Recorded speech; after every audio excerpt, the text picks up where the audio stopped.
Wow. So happy to be with you today. And what I've seen over the last 2 days has been amazing. I was with you in the room. And what impressed me the most is the engagement, the energy that is in this room is just amazing. Wow, I love it. I love it. I love it. I'm so happy today to be here to share my passion with you. What I'm going to talk about over the coming minutes is about one of these decades' most impactful and exciting technology trends. What you've just seen now was a great innovation in music. Now let's talk about innovation in technology. I say that it's one of the most impactful because that's not me saying that, basically. It's Gartner.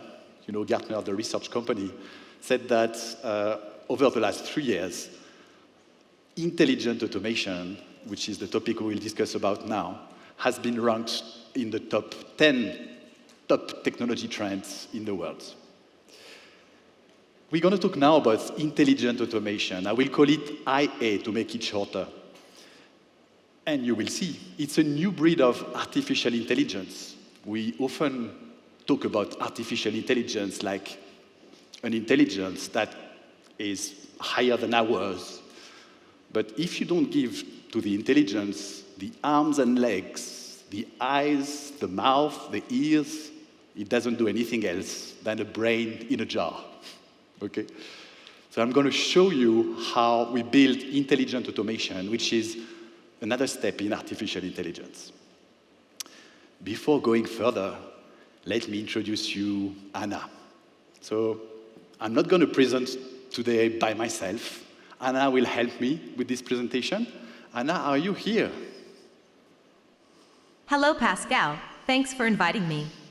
Hello, everyone. My name is Anna. You might not believe me, but I am not a real person. I have been built using machine learning.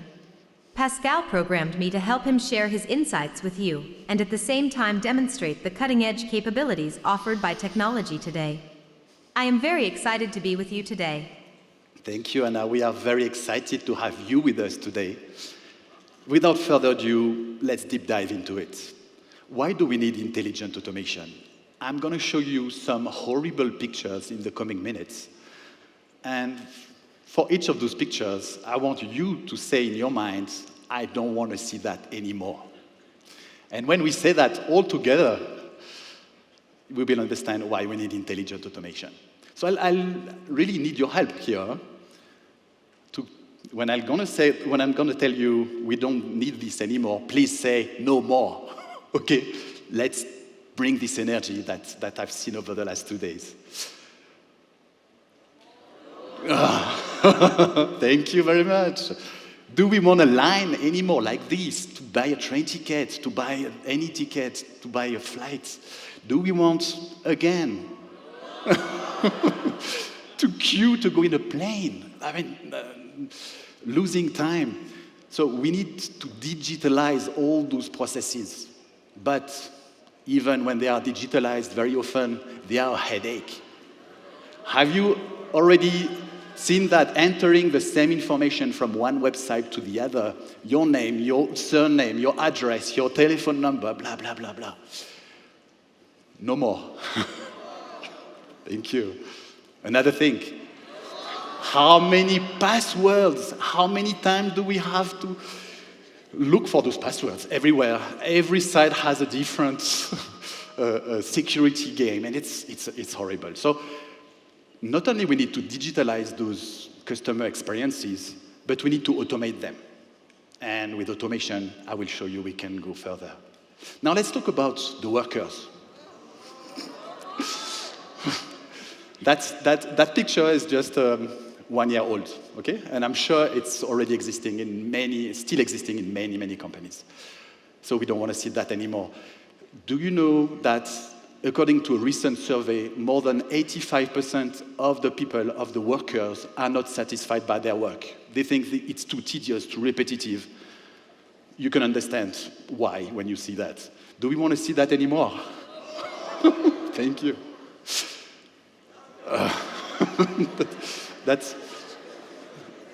It's a shame for me here because that's my calendar and that's how messy it can be when I'm not coached. We need to be coached, we need to be helped, and technology can help us. So there is an urgent need to digitalize documents, automate tasks. And what does it mean for employees? It means that because all those tasks are automated, they can focus on the most exciting and also the most value-add activities. I'm thinking here about strategy, relationship, creativity, all that technology can't achieve. This slide shows that more than 80% of the healthcare organizations are facing issues with their physicians facing burnout. They face burnout, why? Because they are buried into administrative tasks. They don't have enough time to spend with their patients and with their families. Again, here, intelligent automation can help to automate all this. In the healthcare industry, based on the research that I did in the book Intelligent Automation, I've identified that more than 10 million lives can be saved by a more intensive use of intelligent automation. Pascal, can you stop here? Okay. Enough of horrible pictures for today. Now that we understand what intelligent automation needs to change, can you tell us what IA is and how it can help solve these issues? Of course, Anna. How to say no?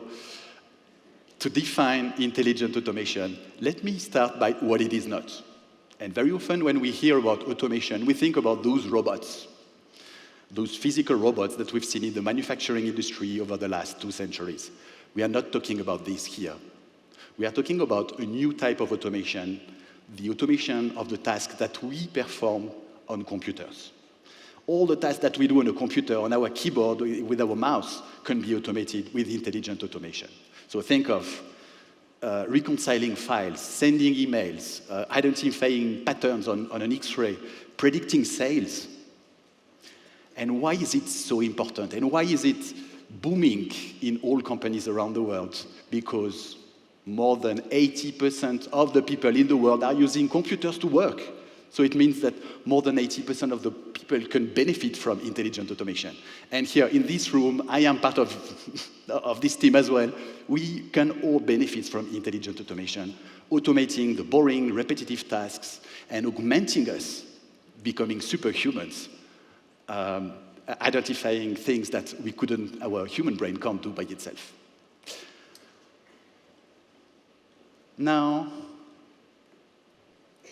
you want to talk again? I heard that more than 50% of companies in the world have already started to implement IA.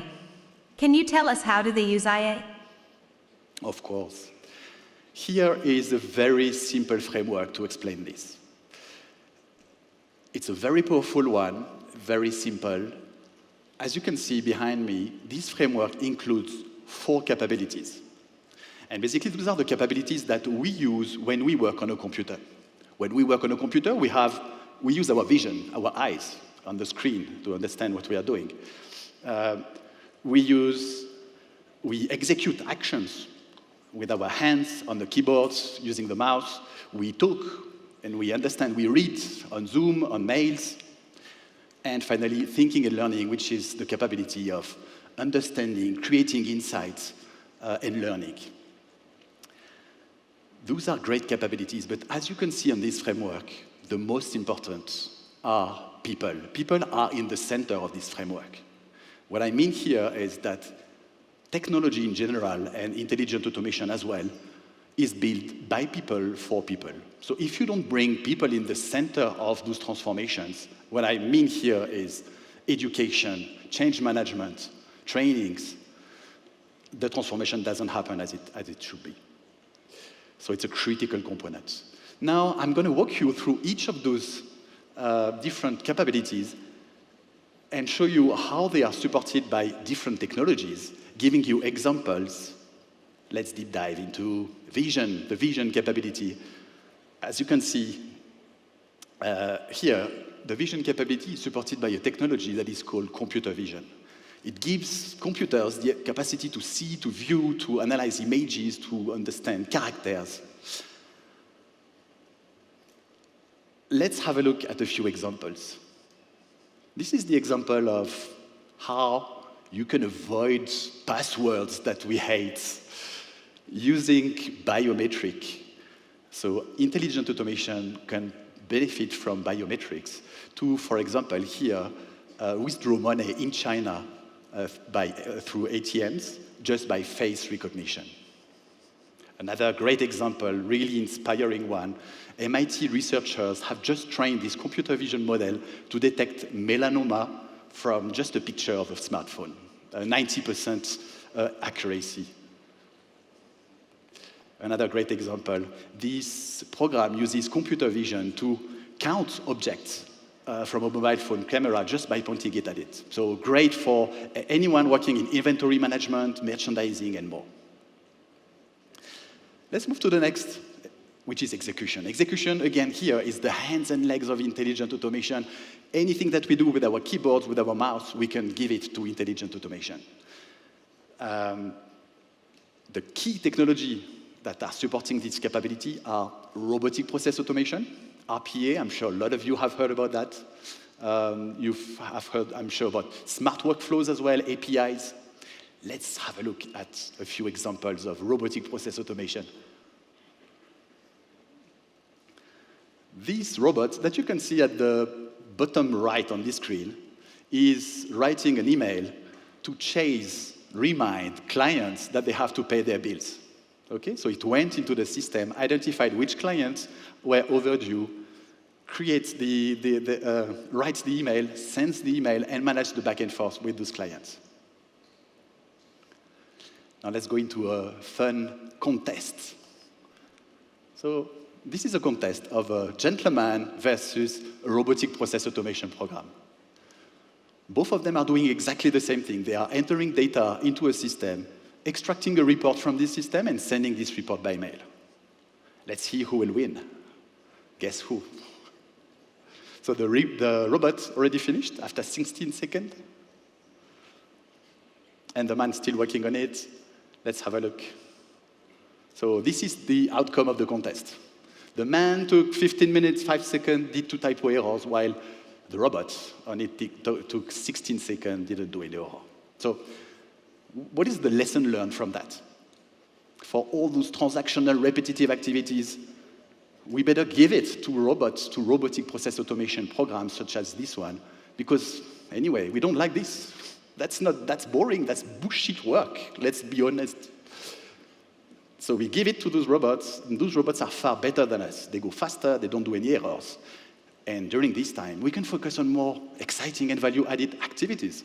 And I'm talking here about creativity, relationship with others, strategy, and so on. Let's talk about the third capability, language. Language is like the mouth and ears of intelligent automation. And I think the best example is Anna. So Anna is a perfect example of a virtual agent that is leveraging natural language processing, which is the key technology that we use here. So I've built Anna by combining a natural language processing model, a large one, similar to ChatGPT that everybody has heard about over the last few months.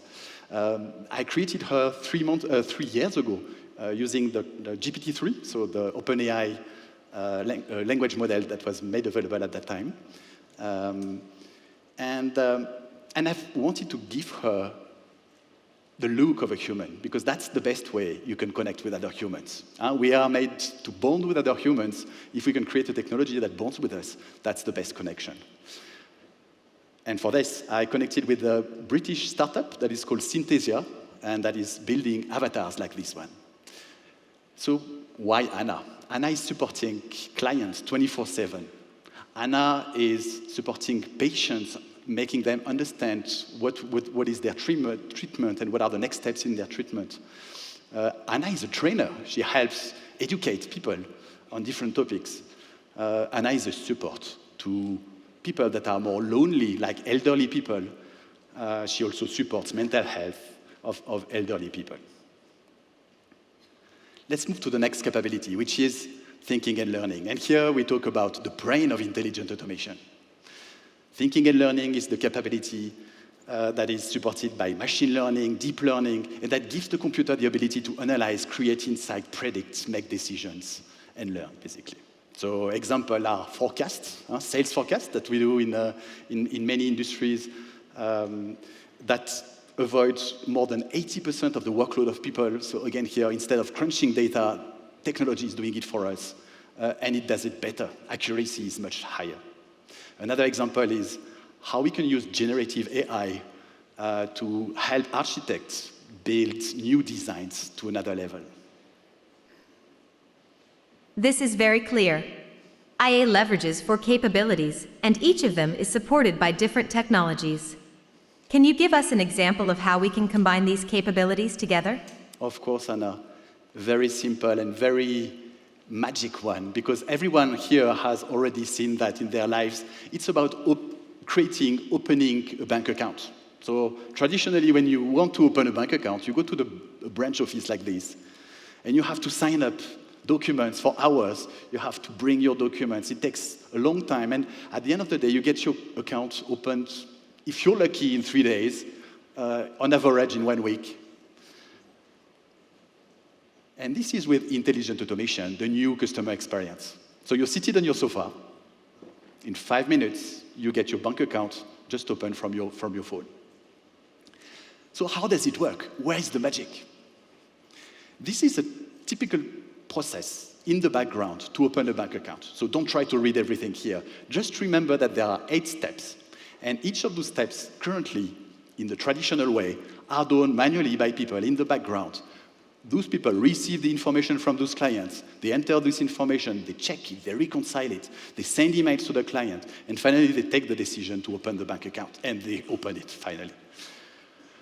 All this is extremely laborious in the traditional way. And with intelligent automation, this is how we are able to automate end-to-end the process. As you can see, each of the steps, each of the 8 steps that we had, have been now automated using a different technology. One of the capabilities that we've seen in the framework that I just presented to you. So one of the 4 capabilities is used for each and every of those 8 steps.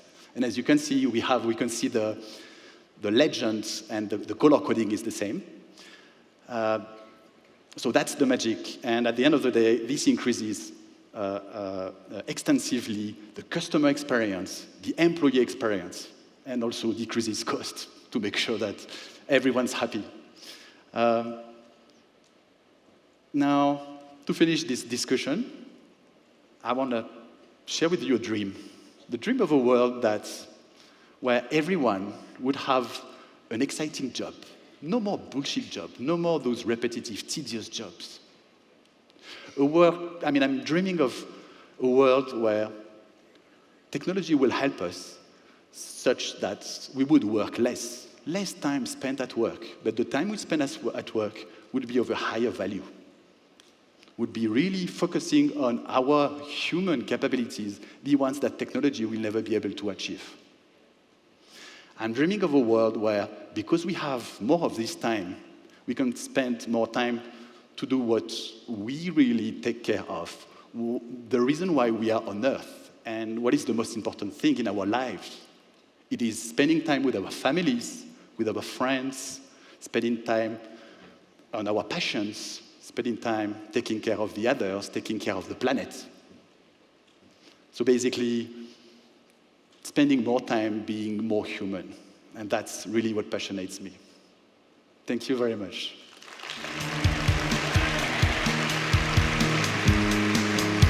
Anna wants to talk, The content we have just shared comes from the first reference book dedicated to IA and hyperautomation. This book has become a bestseller. It is available on Amazon and all your favorite bookstores. Profits from the book sales are donated to charities in charge of educating people in needs to new technologies. It was a pleasure to share this presentation with you today. I hope to see you again soon. Thank you, Anna. We really love to have you with us today. Thank you so much. Really loved sharing this with you.